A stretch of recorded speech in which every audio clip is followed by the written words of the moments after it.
Hello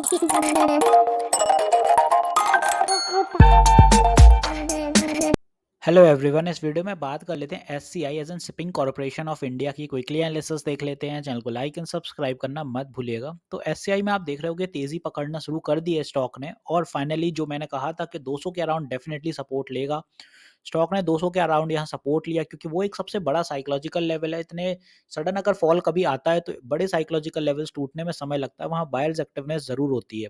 वहीं से buyers हुई और स्ट्रांगली आप देखें तो आज एक फिफ्थ सेशन है स्टॉक में, जहां आज भी तेजी देखने को मिल रही है।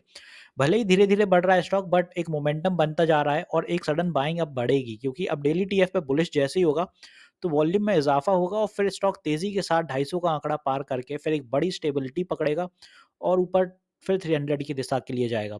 अब समझते हैं क्या मोमेंटम रहने वाला है। अपन को आज देखें तो सेलिंग कहाँ देखने को मिली, 239 के ऊपर नहीं जा पाया स्टॉक। बायर्स एक्टिवनेस की बात कर लें वहीं, तो बायर्स एक्टिवनेस सबसे ज़्यादा अपन को रही है 229 पे। वो आप देखें तो फ्राइडे के सेशन का कंटिन्यूएशन ही रहा और यहीं से आज तेज़ी रही है। तो बाय टुमारो क्या होगा? कल के दिन अपने लिए स्टॉक का जो बड़ा टारगेट है ऊपर की दिशा में, अगर बुलिशनेस पकड़ता है तो अपना जो वो टारगेट रहेगा वो रहेगा यहाँ 250 इस लेवल तक। यहाँ देखें तो बड़ी कैंडल, ये एकदम से बड़ी कैंडल बनी थी। क्यों बनी थी? क्योंकि 250 के आसपास बड़े इधर पे स्टॉप लॉसेस थे। जैसे ही 250 का लेवल टूटा, ये सारे स्टॉप लॉस हिट होते चले गए नीचे की लाइन में, इसीलिए ये बड़ी बियरिश कैंडल बनी थी और नेक्स्ट डे भी उसी का कंटिन्यूएशन हुआ था। और अब देखें, अगर यहाँ पे 250 का जो लेवल्स रहे, यहाँ पे अभी भी स्टॉप लॉसेस होंगे ऊपर जो हैं, यहाँ पे सेलर्स के स्टॉप लॉस होंगे कहीं न कहीं। तो जब स्टॉक यहाँ पे तेज़ी पकड़ेगा तो एक बुलिश कैंडल यहाँ भी बन सकती है। जैसे गिरा था वैसे ही तेज़ी पकड़ेगा। थोड़ा समय स्टॉक ने ले लिया, नो डाउट। और मैंने पहले भी कहा था कि स्टॉक ने समय क्यों लिया, क्योंकि अगर आप यहाँ से स्टॉक के आंकड़े नापें तो स्टॉक ने 71% के आसपास के रिटर्न्स निकाल दिए थे। और वहीं जब स्टॉक फॉल हुआ तो मैंने कहा था कि क्या इतना आप नहीं एक्सपेक्ट कर सकते हैं कि स्टॉक 26% करेक्ट होए। तो डेफिनेटली स्टॉक करेक्ट भी हो गया, अपना जो बुलिश था वो हो गया। अब लोगों से जो है कि जो बाय करना चाहते हैं वो कर सकते हैं, कोई दिक्कत नहीं है। बुलिश मोमेंटम पकड़ लिया है स्टॉक ने, 250 पे छोटी हर्डल एक फेस होएगी तो यहाँ पुल बैक बन सकता है। तो पैनिक मत करिएगा, स्टॉक बढ़ेगा, तेजी से बढ़ेगा।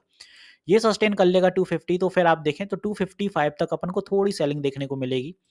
और सेलर्स इसलिए क्योंकि साइकोलॉजिकल लेवल सस्टेन करने के 5 पॉइंट बाद तक सेलर्स होंगे, तो यहाँ कहीं सेलर्स अपन को देखने को मिलेंगे। ये सस्टेन करता है तो फिर ऊपर की दिशा पे जो एक और हर्डल रहेगा वो रहेगा 264 पे, क्योंकि आप देख रहे हैं यहाँ पे पहले रेजिस्टेंस सपोर्ट थे, अब वो रेजिस्टेंस बन गए हैं। ये भी सस्टेन करेगा तो फिर अपन 279 और ऐसे-ऐसे करके 290 एंड 300, बट समय लेगा, एकदम से नहीं जाएगा। यही लेवल्स पे आप देखें रेजिस्टेंस फेस करते हुए जाएगा स्टॉक और यही लेवल्स पे आप अपना ट्रेलिंग स्टॉप लॉस शिफ्ट करते जाइए। आपका कॉन्फिडेंस वेल बिल्ट रहेगा, सही रहेगी, क्योंकि आपको उस टाइम पे ये रहेगा कि मैंने कुछ परसेंट रिटर्न ऑब्वियसली निकाल लिए हैं स्टॉक में, इसीलिए ये अपना कहीं न कहीं लेवल बढ़ता जा रहा है। तो यहाँ पे आप देखें, अगर ऊपर की दिशा में कल स्टॉक चलता है 250 का आंकड़ा पकड़ता है तो 4 से 5% का मूव रहेगा अपने स्टॉक का। और अगर ये स्टॉक और ऊपर जनता है 7% आ जाता है तो 255 इतना सफिशिएंट है। अगर एससीआई सही चल रहा है तो नॉर्मल इतना आपको अचीवेबल दिख सकता है। तो कल 250 ही जो हर्डल है वो ही रहेगा बड़ा। ऊपर की दिशा में अपन मैंने टारगेट्स बता दिए हैं। बात कर लेते हैं सपोर्ट की। शॉर्ट टर्म सपोर्ट्स कहाँ बनेंगे, तो अगर नीचे पुल बैक बनता है या कुछ भी रहता है तो शॉर्ट टर्म सपोर्ट जो रहेगा वो 239 पे यहाँ कहीं पड़ेगा और उसके बाद जो फर्दर सपोर्ट रहेगा वो 229 पे आए।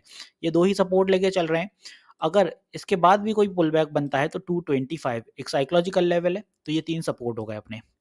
तो ये हो गए अपने सपोर्ट, ऊपर की हो गई रेजिस्टेंस। पता है आपको कैसे चलेगा, ट्रेलिंग स्टॉप लॉस शिफ्ट करते जाइए, जल्दबाजी मत करिए, धीरे-धीरे जाएगा स्टॉक, क्योंकि यहाँ पे बड़े मूव थे और यहाँ पे एक बड़ा करेक्शन के बाद जितने भी आप देखें तो जो बड़े बायर्स थे, बस वही बचे हैं, छोटे-छोटे बायर सारे निकल गए हैं। तो यहाँ पे धीरे-धीरे अब मोमेंटम पकड़ेगा स्टॉक और जो मेन मोमेंटम आएगा वो स्टॉक में 250 के बाद आएगा। वो 250 के बाद इसलिए आएगा क्योंकि वहाँ से स्टॉक डेली टीएफ पे बुलिश हो रहा है और साथ ही साथ 250 साइकोलॉजिकल लेवल सस्टेन करेगा तो एक बड़ा आप देखें सपोर्ट बन जाएगा। तो यहाँ से वॉल्यूम में इज़ाफ़ा अच्छा होगा।